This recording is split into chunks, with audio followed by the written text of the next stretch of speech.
I'm sure maraming makaka-relate nito, lalong-lalo na sa mga runners na tumatakbo sa highway at hindi sa track. Marahil sa inyong lugar, marami ding aso. Kung isa ka din sa mga runners na takot dyan, well, ito yung ginagawa ko para makaiwas sa mga agresibong aso na yan. Actually, nakakatulong yung mga asong yan para bumilis yung pacing mo. Mag-improve ka in an instant.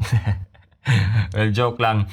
So, unang-una is that basically, wag mong tingnan sa mata yung mga asong yan. Kasi usually, yan yung trigger nila para magalit sila. Especially, kung andun sila sa teritoryo nila. Pangalawa, malayo pa lang kung naaninag mo na yung mga asong yan, kalma ka lang. Wag kang matakot kasi malalaman nila kung takot ka. Be confident. Magbagal ka lang, maintain mo lang yung pacing na mabagal, tapos yung tingin mo, straight lang. Wag mong bigyan ng atensyon yung asong yan. Pero kung medyo agresibo yung aso, syempre, yung sinabi ko, wag mong titigan sa mata, pero be prepared. Yung periphery mo, parang nag-o-observe lang. Nakakatulong din kung meron kang dalang katulad nito, isang selfie stick kasi minsan gumagamit ako ng camera, so nilalagay ko yung camera nito.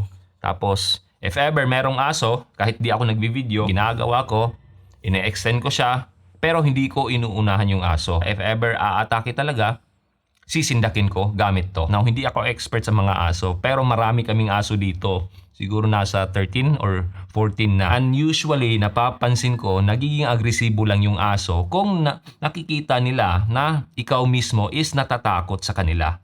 Kumbaga, sindakan lang yan. Sa mauuna lang na makasindak.